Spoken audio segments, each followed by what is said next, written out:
भागलपुर नगर निगम के सभागार में नगर निगम की अस्थायी समिति की बैठक आयोजित की गई। महापौर डॉक्टर वसुंधरा लाल की अध्यक्षता में आयोजित बैठक के दौरान नगर निगम क्षेत्र में चल रहे विकास योजनाओं के कार्य में तेजी लाने का निर्देश दिया गया। इस दौरान महापौर ने बताया कि इस साल का यह दूसरा स्थायी समिति का बैठक है, जिसमें कई कार्य की योजनाओं पर चर्चा की गई। बैठक के दौरान उपनगर आयुक्त राजेश कुमार पासवान, उप महापौर डॉक्टर सलाउद्दीन हसन, डॉक्टर प्रीति शेखर, संजय सिंह, संध्या गुप्ता, दीपिका कुमारी सहित स्थायी समिति के सभी सदस्य और नगर निगम के अधिकारी मौजूद थे। आज हम लोग की स्टैंडिंग की इस साल की दूसरी बैठक है और इसमें विभिन्न मुद्दाओं पर चर्चा हो रही है और हमें लगता है ये जो चर्चाएं हैं वो सकारात्मक हैं, शहर के विकास के लिए है और जल्द ही जो भी मुद्दाएं ली गई हैं वो धरातल पर नजर आएंगे। धन्यवाद। भागलपुर के नवगछिया से एक अजीबोगरीब मामला सामने आया है, जहां प्रेमी को ऑनलाइन गेम में नुकसान होने पर बीए छात्रा ने खुद अपहरण की साजिश रच डाली। प्रेमिका ने अपने प्रेमी से नाना को फोन करवाया और प्रेमी ने फोन पर 10 लाख रुपए की फिरौती मांगी और नहीं देने पर जान मारने की धमकी भी दे डाली। नवगछिया एसीपी सुशांत कुमार सरोज ने प्रेस कॉन्फ्रेंस में आयोजित के पूरे मामले की जानकारी देते हुए बताया कि पुलिस ने वैज्ञानिक और तकनीकी अनुसंधान पर प्रेमी आशीष कुमार और उसके 2 सहयोगियों आयुष कुमार और गौरव कुमार को श्रीपुर से गिरफ्तार किया है। कल देखिए कार्यालय में हम बैठे थे तो एक अशोक रजक यही नवगछिया टाउन में रहने वाले वो हमारे पास आए थे। उनका था कहना कि उनकी भांजी का किसी ने किडनैपिंग कर लिया, जो कॉलेज हो गई थी किडनैपिंग कर लिया है और उसके बाद फिर उन्हें फिरौती का भी कॉल गया था कि लड़की वापस चाहिए तो रुपया वापस देना होगा। 10 लाख का डिमांड था। तो हम लोग कल जैसे संज्ञान में आया, हम तत्क्षण एसडीपीओ ने तो एक टीम गठन किया एसआईटी का। उसमें एसडीपीओ साहब से एसएचओ टाउन पद्मभूषण थे और केस का आईओ मनीष कुमार, जिसकी भूमिका बहुत महत्वपूर्ण रही है। इसके अलावा इसमें बीरपुर थानाध्यक्ष, थाना प्रभारी कदवा और उमाशंकर एसआई हैं टाउन थाना में और बजरा प्रभारी रमानी, ये सबों की टीम बनाई गई और डीआईओ की टीम लगातार कल दिन से ही लगातार काम कर रही थी। और जो से फिर सूचना प्राप्त हुआ उसके आधार पे पहले 3 की गिरफ्तारी होती है श्रीपुर से। एक आयुष है, एक गौरव कुमार है, एक उसी का दोस्त है जो लड़का नाबालिग है।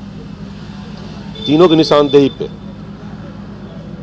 जो लड़की जो ये वादी है असुरजक जो भांजी थी उसे बरामद किया गया, भागलपुर से बरामद किया। सबको नमस्कार मीडिया बंधु को। अखिल भारतीय कांग्रेस कमेटी के पूर्व राष्ट्रीय अध्यक्ष जी का पहला भारत जोड़ो यात्रा तो आपको पता है जो कन्याकुमारी से कश्मीर तक संपन्न हुआ। फिर दूसरी यात्रा भारत जोड़ो न्याय यात्रा अब शुरू हुआ है 14 जनवरी को, जो मणिपुर से मुंबई तक जाएगा। और ये हम लोग के लिए सौभाग्य की बात है बिहार वासियों के लिए कि वह किशनगंज, मणिपुर से होते हुए किशनगंज आएंगे, किशनगंज से अररिया में रात्रि विश्राम होगा। उसके बाद वो रंगभूमि मैदान पूर्णिया में उनकी आम सभा होगी, जो कि आपको देखकर आश्चर्य होगा। इतने लोग उत्साहित हैं, जो मैं पूर्णिया गया था काफी लोग उत्साहित हैं।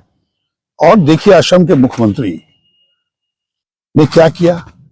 एक तो आदरणीय राहुल गांधी जी को पहले तो यात्रा करने पर रोकने का प्रयास किया, मंदिर में जाने से उनको रोका गया। उसके बाद वहां के जो प्रदेश अध्यक्ष है उन पर अटैक किया गया, घायल हुए वो।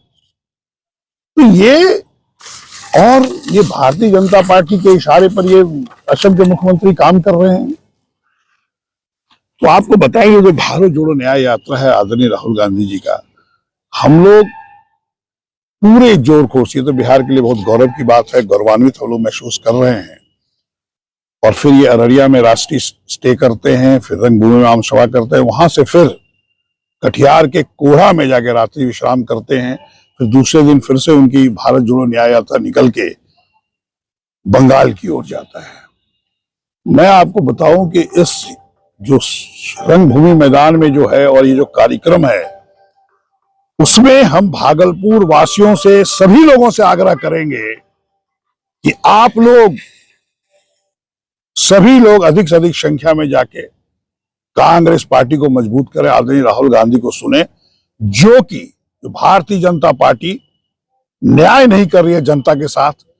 वो कहते हैं, आप देखिएगा अखबार में सब जगह कि मोदी जी की गारंटी है।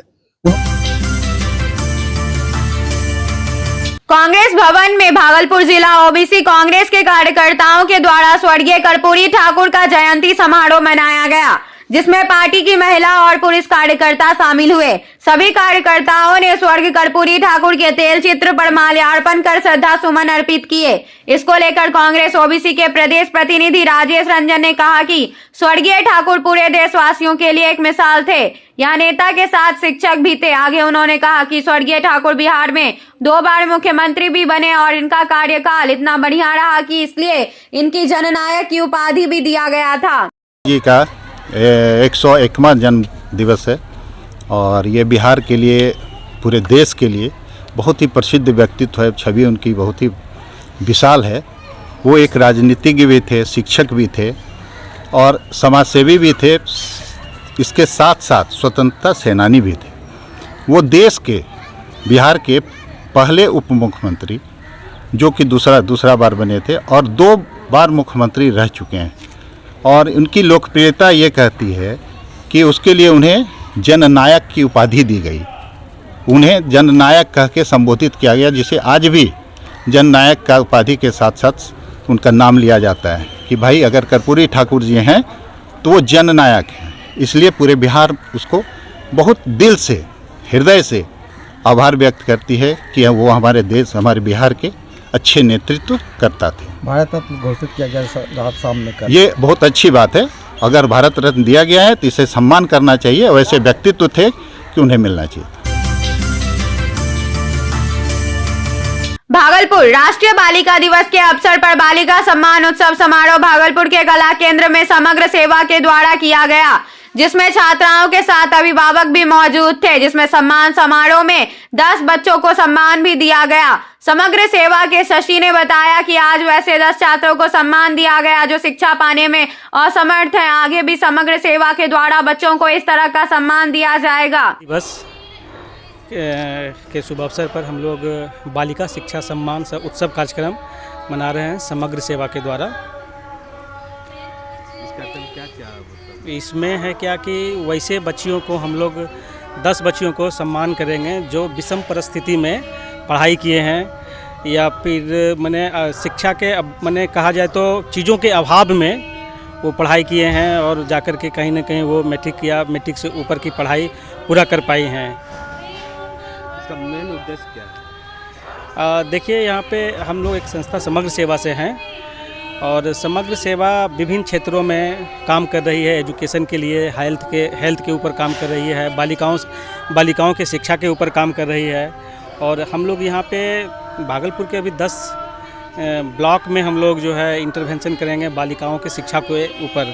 जो बच्चियाँ ड्रॉप आउट है, जो बच्चियाँ स्कूल से बाहर हैं, वैसे बच्चियों को हम लोग चिन्हित करके हम लोग उसको विद्यालय से जोड़ने का काम करेंगे। नहीं, ऐसा कुछ नहीं है। मैं आदरणीय ममता जी हमारी मुख्यमंत्री हैं बंगाल की, उन्होंने जो बाइट दिया है मैंने भी देखा है और उन्होंने ये कहा है कि वो सीपीएम, वो जब इंडिया गठबंधन में जाती है तो वहां पर सीपीएम पूरा कंट्रोल करता है। ऐसा बात नहीं है। ठीक है, उनको लगा होगा क्योंकि वहां पे उनका विरोधी पार्टी सीपीएम है, लेकिन अभी जो देश की स्थिति है, और ये उन्होंने बोला जरूर है, लेकिन अभी ये हमारे राष्ट्रीय अध्यक्ष खड़गे साहब, आदरणीय राहुल गांधी जी, मैडम सोनिया गांधी और इंडिया गठबंधन के जो 28 दल हैं, अभी भी हम लोग का उम्मीद है कि सब लोग बैठ के बात करेंगे और बंगाल के भी तय होगा कि कौन कितना क्या लड़ेगा। ऐसे ममता बनर्जी अभी उनका जो बाइट आया वो कही कि इंडिया गठबंधन में सीपीएम के चलते मैं अकेले चुनाव लड़ूंगी, लेकिन हमको लगता है कि देश के हित में उनको इंडिया गठबंधन में बैठ के बात करनी चाहिए। क्या अचानक इस तरह से और नजदीक समय आया तब, क्योंकि सीपीएम तो पहले से थी जब गठबंधन बना तब तो वो भी मैं तो यही कहा कि इंडिया गठबंधन में जितने 28 दल के लोग हैं सबकी जवाबदेही बनती है कि उनसे बात करेंगे, उनको समझाएंगे कि देश के हित में, लोकतंत्र को बचाने के लिए, संविधान बचाने के लिए, युवकों को रोजगार देने के लिए, महंगाई रोकने के लिए और देश में सब लोग जात पात की बात छोड़ के एक रहे और देश को विकास पे लगे। कांग्रेस उन्हें